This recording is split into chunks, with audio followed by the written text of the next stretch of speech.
Hi, everybody. Welcome back to another episode of Built to Scale.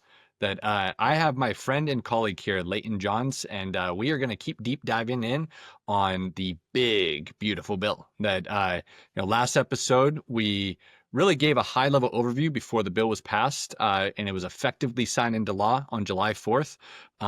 What a day to sign, a tax bill, but yeah, and I mean, it got pushed through both the Senate and the House by slim margins, but got pushed through last minute so that it could be on Trump's desk to sign on July 4th. But last time we recorded an episode was prior to the final bill signing.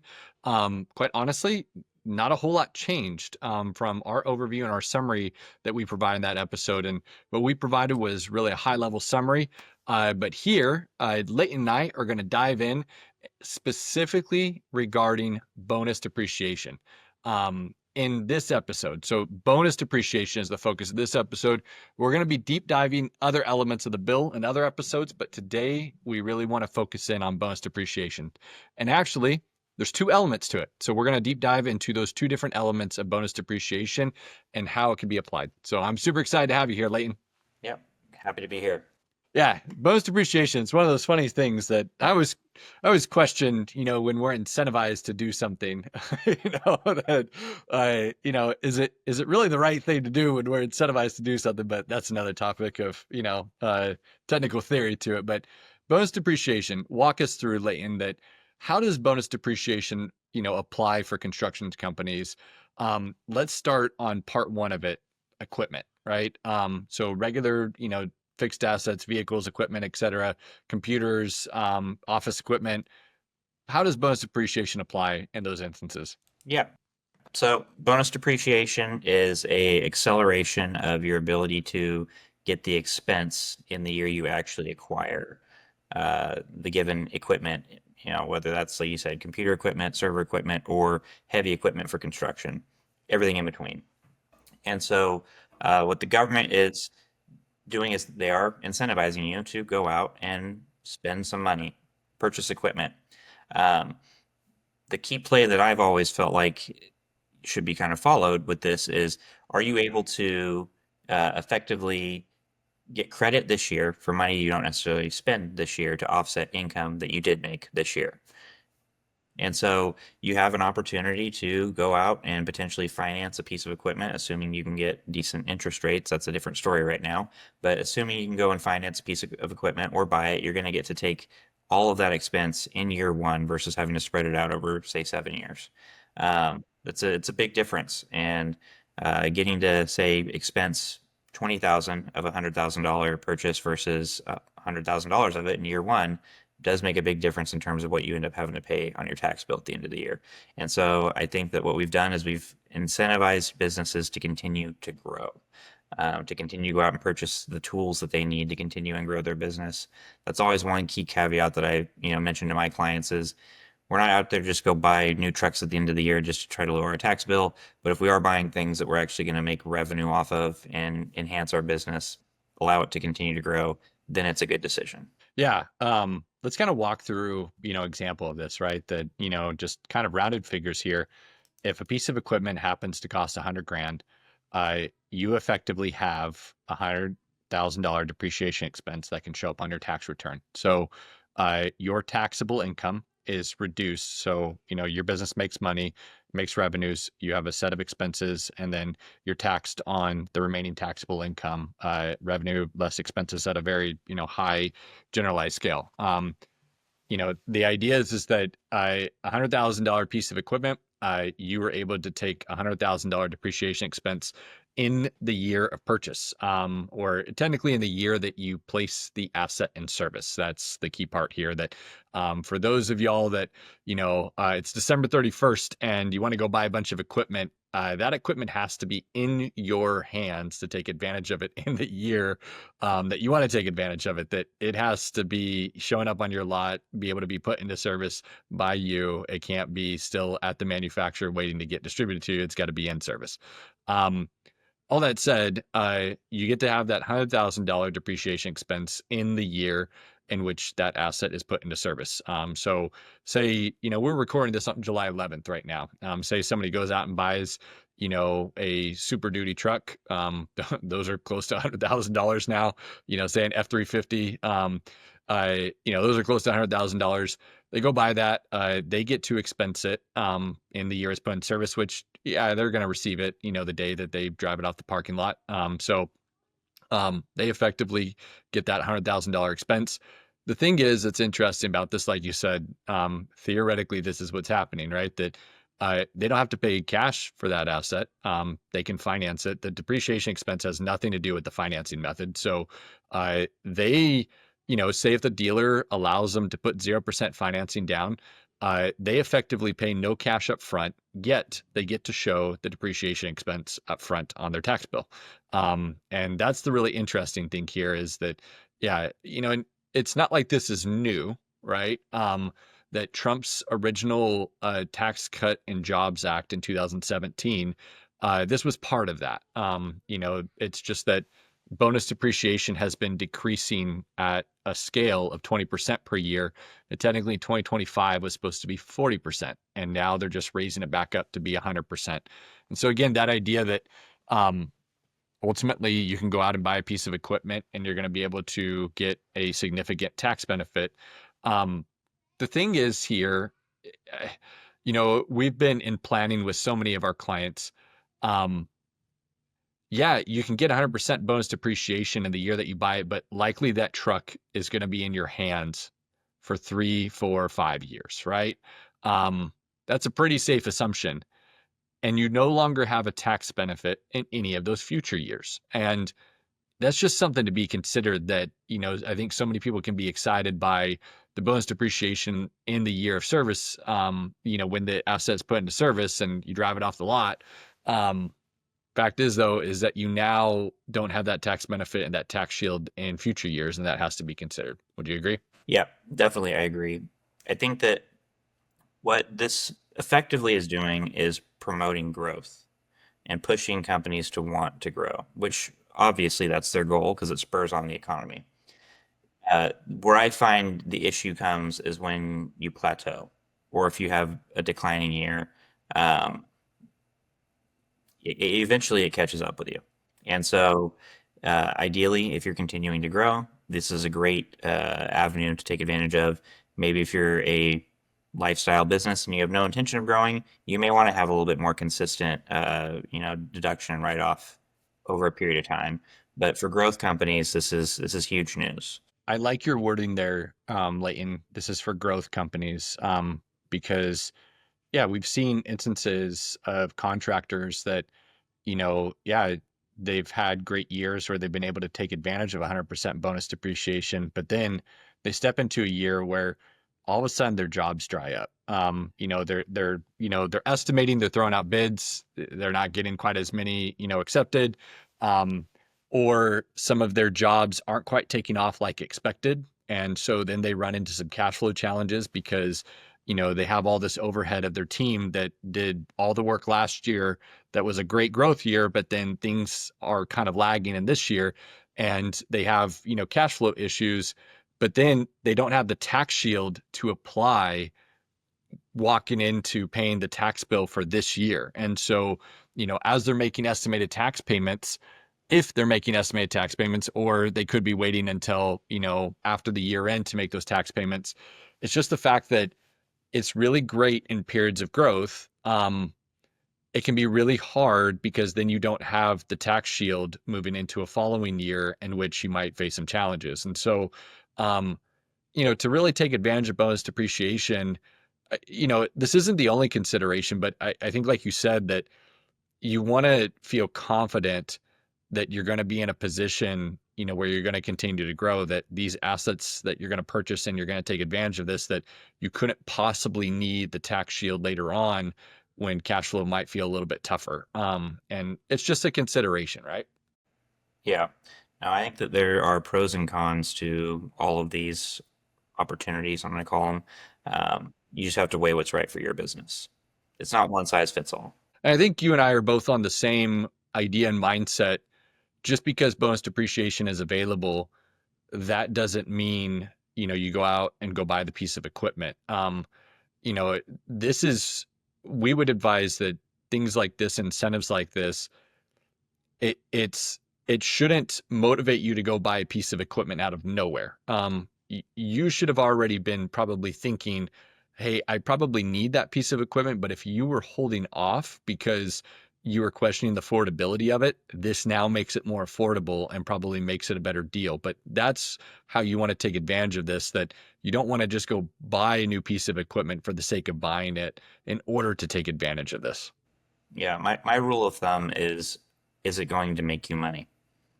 It's just for vanity. Like I want the big F-350 and I'm the CEO and I'm just going to roll up to the job and check on my jobs. That's probably not the best use of cash, uh, even if you're financing it.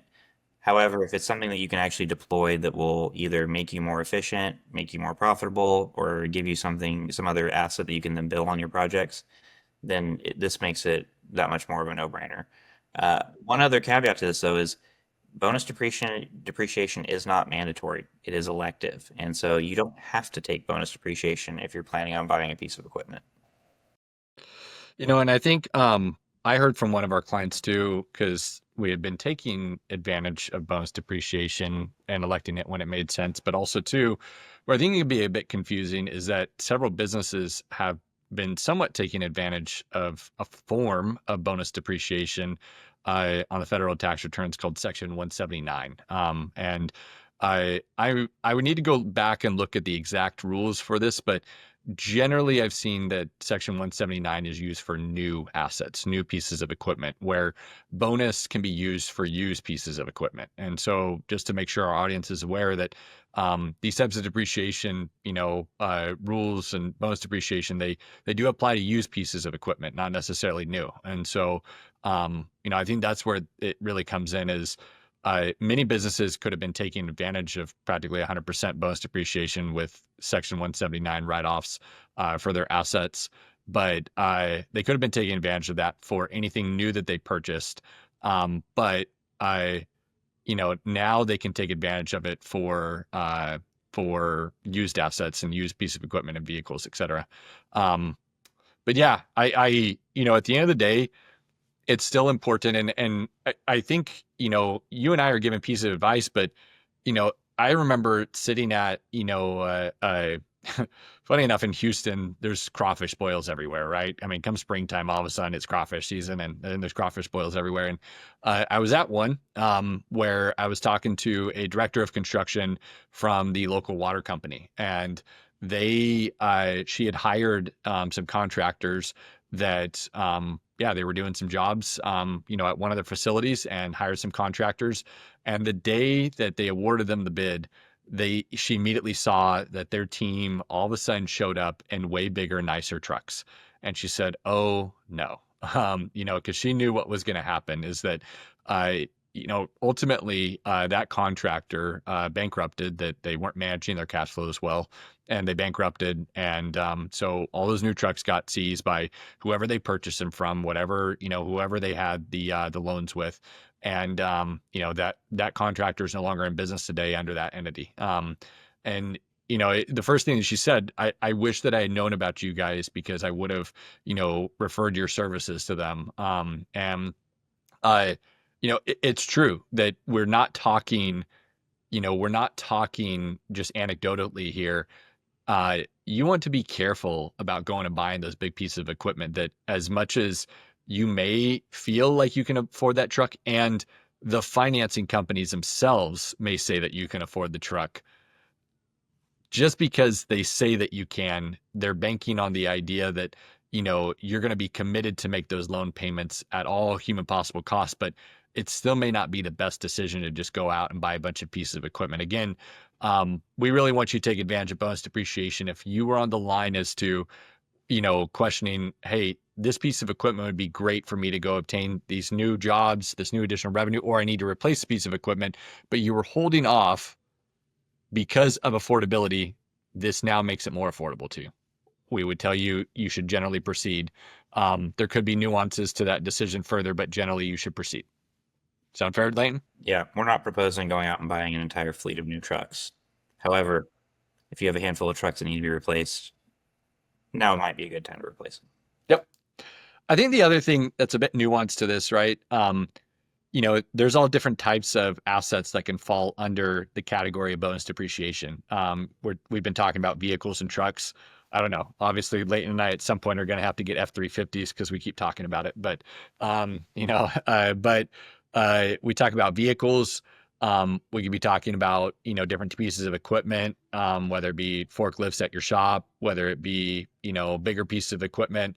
We're talking about hey, it could very well be, large pieces of server, or large servers or something that you need administratively. It can also include your office equipment.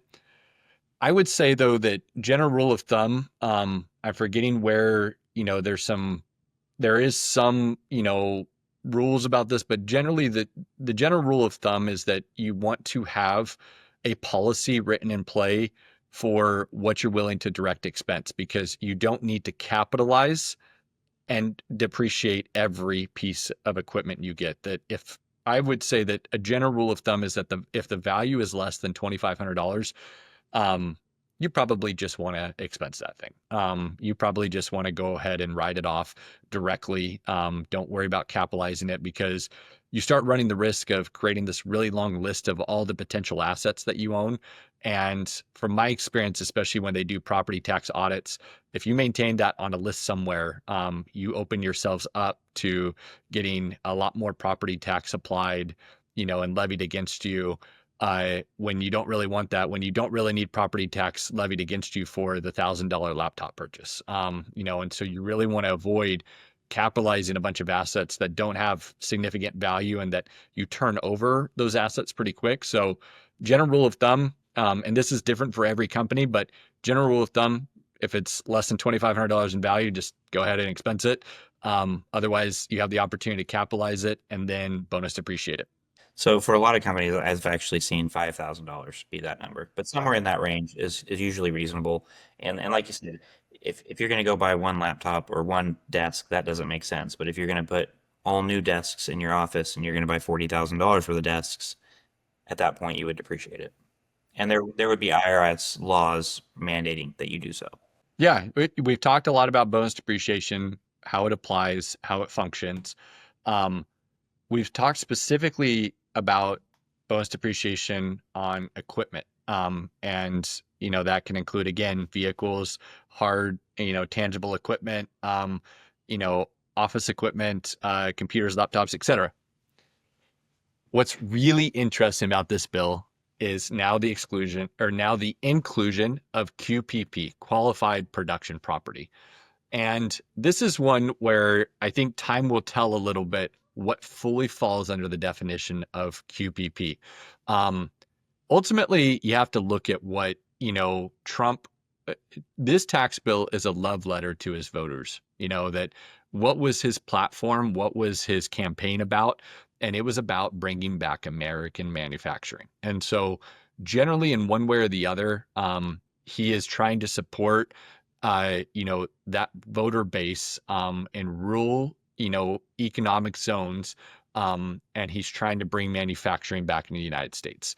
And so that's what this tax bill was written for. So if we understand that, I think that we can make some assumptions about what completely falls under the definition of QPP. I will be very interested to see the final definitions that are produced over time. And honestly, I haven't looked into the rule itself, the tax law itself, and that may be, something we do for next episode is really diving into the exact definition that is already in there. Sometimes they're a little bit vague in that definition, but it's qualified production property. So it's a place where production happens, right? That includes manufacturing. Now, Leighton and I both have some experience, some agricultural experience. And so we can think of examples in which that production definition can expand quite a bit here, and what all can it include. I think it might be an interesting starting point, Leighton, where we would say, and again, these aren't hard and fast rules, but we would say where our gut says the line is probably not going to be allowed to be crossed for these types of things to be considered qualified production property. You mind if we kind of go over that a bit? Yeah, we can absolutely do that. I've been reading through that particular section of the bill, And it does seem to apply to, like you said, manufacturing. Ag production seems to be within the realm of that. Any kind of like heavy metals production, those kinds of things. Not so much just, general. I'm going to have a little shop on the side of my office that I'm going to run my construction business out of. And so I think for a lot of contractors, unless you're doing heavy fabrication, probably not going to apply. It does seem like there's an absolute carve out. Office space is definitely not within the scope of this. Now, whether or not they're going to say, hey, 90% of your facility is for production and 10% is office, therefore you can only bonus depreciate 90%. That's, up for debate. I don't know that they have that actually like spelled out just yet. But I would believe that if the majority use of the facility is some kind of production, assembly, manufacturing, smelting, all of the above, that would then qualify. So what does this mean for our audience, right? That I think the consideration here is that, again, just like bonus depreciation for vehicles for regular equipment is an incentive for growth. It's the idea that, hey, if you were teetering on the line as to whether to, invest and buy this piece of equipment or not, you are now incentivized to go do it. We're not necessarily saying you should absolutely go out today and do it. There's still other nuances to consider, but you are much more heavily incentivized. And I mean, this is what's crazy is, this, provision of this tax law. I'm not aware that this has ever been in the tax law in the history of the United States before. So this is really unique. I mean, really what Trump is trying to do is to both incentivize domestic companies and investors as well as international. By all means, bring money into United States from foreign investors, but ultimately with the intent that they would set up shop or they would go remodel their current facilities, and or they would buy or build something here in the United States. And so for construction companies, anybody that has a play in obviously building and designing manufacturing facilities, you're going to have some business for some time to come here, right? And the thing is, this tax law is in play until for the next, good 5 years or so. And so there are provisions of this tax law that, eventually do sunset, et cetera. Not everything about this is permanent, but the idea is that over the next 5 years, investors and companies, manufacturing companies are definitely going to be incentivized to go build manufacturing plants. And again, I hate using the word manufacturing because production can include so many things. Again, you and I are on the ag side of things as well. Our firm serves ag clients. This encompasses veg processors. This encompasses, we're really hoping that there is no pushback on the definition of a packing house. The idea of, you take fruit and put it in a box and get it ready to ship to a distributor. Where I think that this might be interesting is, does a cold storage that provides, facility space to a third party packer inside its facility, does that cold storage get to claim it? That'll be interesting within some of the rules and the provisions that we'll need to deep dive further into. But, the purpose of this episode is at least to get people's mind thinking about, whoa, like this is what's possible, potentially possible with this. And this is where we need to sit down with our CPA and our tax advisors and really focus and say, what are the real opportunities here? And yeah, but the idea being, wow, if somebody wants to go build a $50 million facility, it's a $50 million tax write-off day one. And there are going to be many companies that don't produce anywhere near $50 million worth of taxable income. So then they get to the opportunity to roll it forward. And so it's the idea that you could effectively not have a tax bill for several years as a result of bonus depreciation being able to carry forward a net operating loss. I just that's pretty wild to think about. That that is going to incentivize a lot of people to invest in a manufacturing facility that wouldn't have thought about it before. No, I think that there's going to be some major plays on the table. I know the one that's been rolling through my head significantly is, you stack this with an opportunity zone play where I'm going to go buy a piece of property in an opportunity zone. I'm going to sell my old facility, roll my capital gains into the new one in the opportunity zone.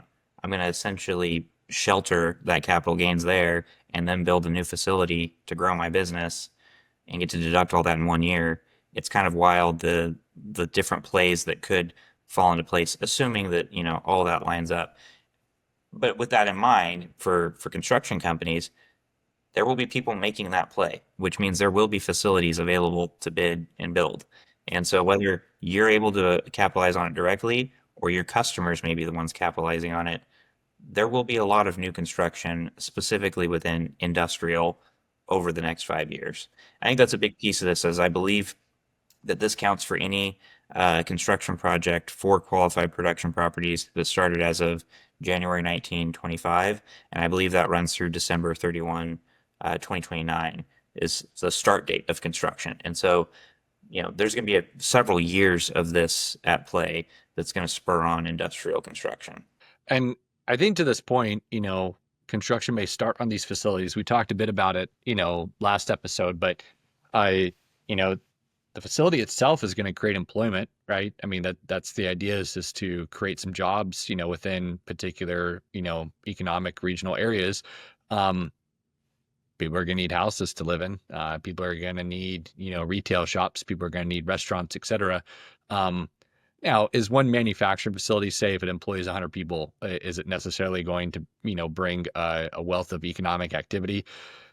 No. You know, if we're talking about a multi-$100 million or, potentially a couple $1 billion type of facility for an auto manufacturer such as GM, Chevy, GM or Ford, could we be talking about something a heck of a lot different? Oh yeah, those are the types of things that you build towns around.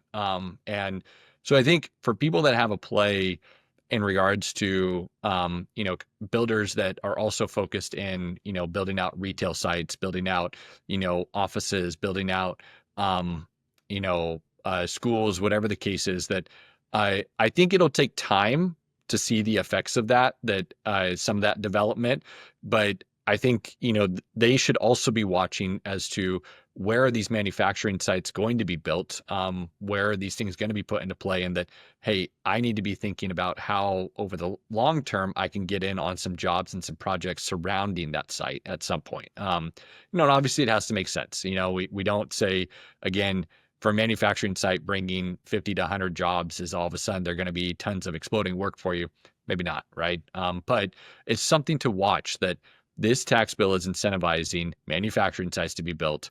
That's going to create jobs. It's going to have people move into, that surrounding area so they don't have to commute. They're going to need services. If you specialize in those particular surrounding service areas, you're probably going to see some economic activity. It may trail the manufacturing site build out, but just be aware over the next several years, that's also going to be in play, right? Yeah, no, absolutely. I think that any contractor who's already in industrial construction should be very pleased with this bill. And then especially anybody who has considered building out any kind of fabrication. Like if you're some kind of, fabricator of metal buildings or fencing, if you prefab, structural panels, like panelized construction, prefabricated framing, all those facilities are technically at play. And talk to your vendors too. You may be buying products that are currently being made overseas. Some of those companies may be becoming a domestic company pretty soon. So I know that before Trump even took office, he was cutting deals with different countries and manufacturers to bring chip manufacturing, auto manufacturing, all these things back to the states. And so just like you said, follow along with what Trump his initiatives are. Whether you love them or hate them, it doesn't really matter. This is now in motion, and so if your business is in a position to take advantage of it, now's the time. You don't necessarily want to totally change up your business model just to try to uh, force this to happen for you. But look around at the adjacent, cities. Again, more rural, because that is definitely where the opportunity zones are. You're not going to see a big manufacturing plant dropped right in the middle of LA or Dallas. It's going to be in a rural community, maybe not that far from there, but keep an eye out for the what jobs are coming up to bid in those areas. I just want to encourage again for our audience listening, um, go get with your tax advisor and really try to understand what are the lengths of what can qualify under this production property, right? And be thinking about those opportunities. And that's really what we're just trying to do is we want you to be thinking about opportunities the right way. Like over the next several years, where does your head need to be at? But I still think it's worth that, seek to really understand how that qualified production property can apply to your current situation and, your customers. There could be some use cases of it that we haven't even talked about here. Again, I think a lot of people think of manufacturing as, hey, you do have, a site, a shop where something is getting manufactured, something is getting built, pieces of metal are being welded together and, something is coming together, or even, you could be manufacturing toys, whatever the case is. I think generally food manufacturing of taking incoming ingredients, processing them, packaging them, getting them out the door, people would generally say, yeah, food manufacturing, that fits the definition. Again, I'm just saying this because of our experience and our industry nuance. But every industry could have something unique to this, right? And so that's what I really want our audience to really go explore and poke the questions with their tax advisor. I do encourage, don't stretch it too far, right? Because at the end of the day, you could be opening yourself up for an audit if, in fact, your application of the definition does not really apply. So you do want to poke around and ask the right questions, because even there's CPAs out there that could be incredibly aggressive, right? And they'll say yes to you, but that doesn't necessarily mean it's the right thing to do. But I think about it, like we said, hey, uh, a packing facility, a fruit packing facility, it's not necessarily taking, oops. Hi, Grace. I love you too, baby. Sorry, I thought I locked the door, y'all. And she came in to say I love you. So, I'm not going to deny that. But, uh, a fruit packing facility, it's not necessarily taking a hard ingredient and changing the composition of, those ingredients to produce something different. It's literally taking a piece of citrus and orange, washing it, putting some wax on it, and putting it in a box. You know, to me, that falls in the definition of production of some sort. You want to make sure, right? Where I think that, and again, this is where it feels like it could stretch, but, you know, that facility itself, what's really interesting about it is it's a concrete slab, right, Layton? And I'm not saying that this is the correct definition of it. I'm just saying that this is interesting. But that packing facility is a concrete slab, often with a metal wall and roof on top of it. And there's not a whole lot more to it than that, right? We're not talking about something, super glamorous here. We're talking about that is oftentimes the most extent of, most fruit packing houses. What's the real difference between that and a strawberry grower that also packs all of their strawberries in the field? Except the concrete slab and the metal structure. Usually land is not something that's depreciable. It's not usually, it's not depreciable. Unless you cost segregate elements of that land, that if you happen to have fixtures on that land of some sort, such as a water pump, if you happen to develop a road on it, etc., those are depreciable.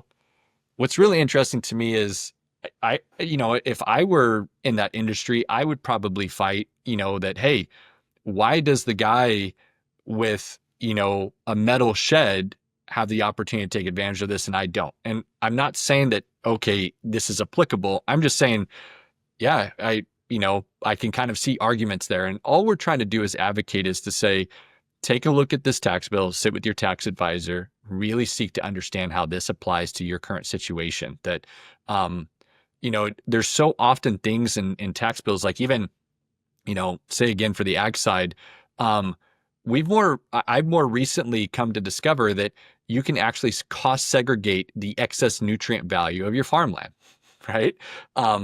And that's wild, right? That many developers and real estate developers are aware of cost segregation in, more traditional real estate projects such as residential and commercial.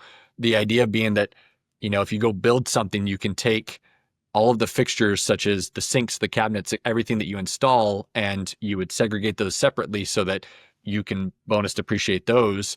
And but this is available to farmland. And I guess what I'm saying is it took years to discover this. And so it's just so important.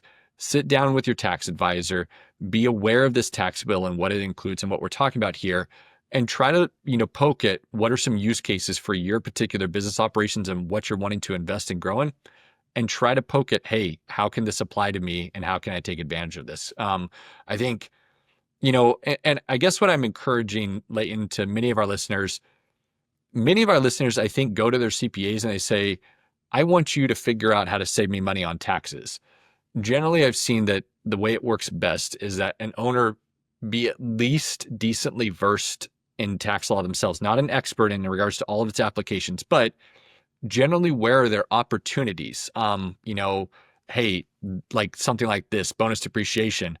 And then they go back to their CPA and they say, how does this apply in my situation? And I found that it tends to be the relationship that works best. Now, I know many business owners are frustrated by that reality that they say, well, why can't somebody just bring that advice to me?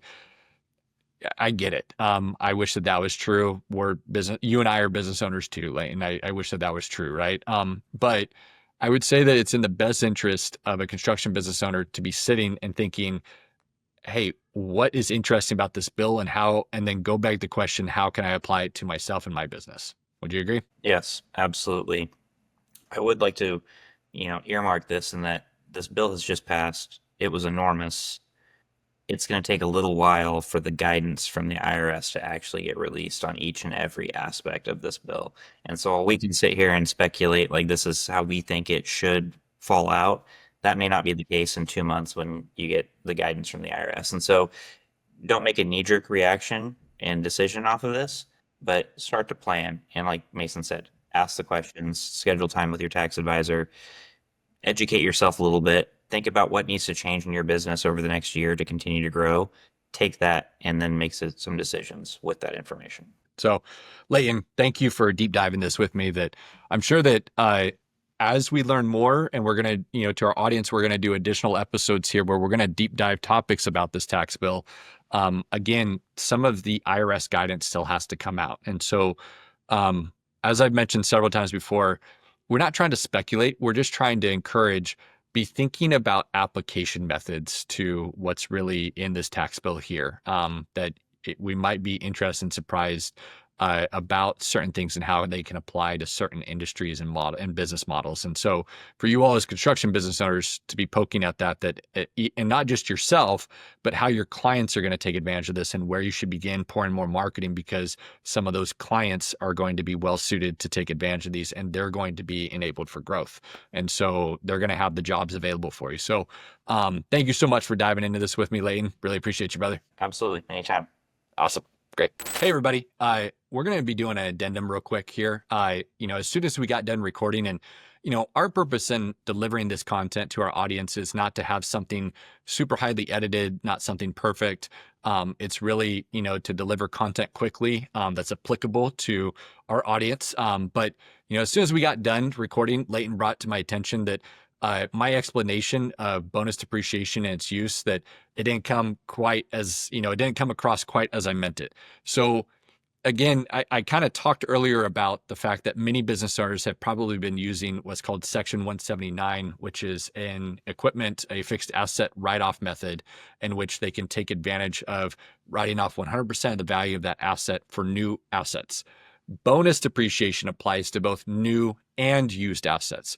So Section 179 couldn't apply to a used, say, truck that you're going to go buy, but bonus, in fact, does. But bonus also can be applied to new assets. So, there are two different parts of the IRS tax code. Just wanted to make sure that that's clear, because if that didn't come across that bonus is only used for used, that's not correct. So really just wanted to clear that up for our audience. And thank you, Layton, that we made sure that we get that correct. So appreciate y'all. Thanks.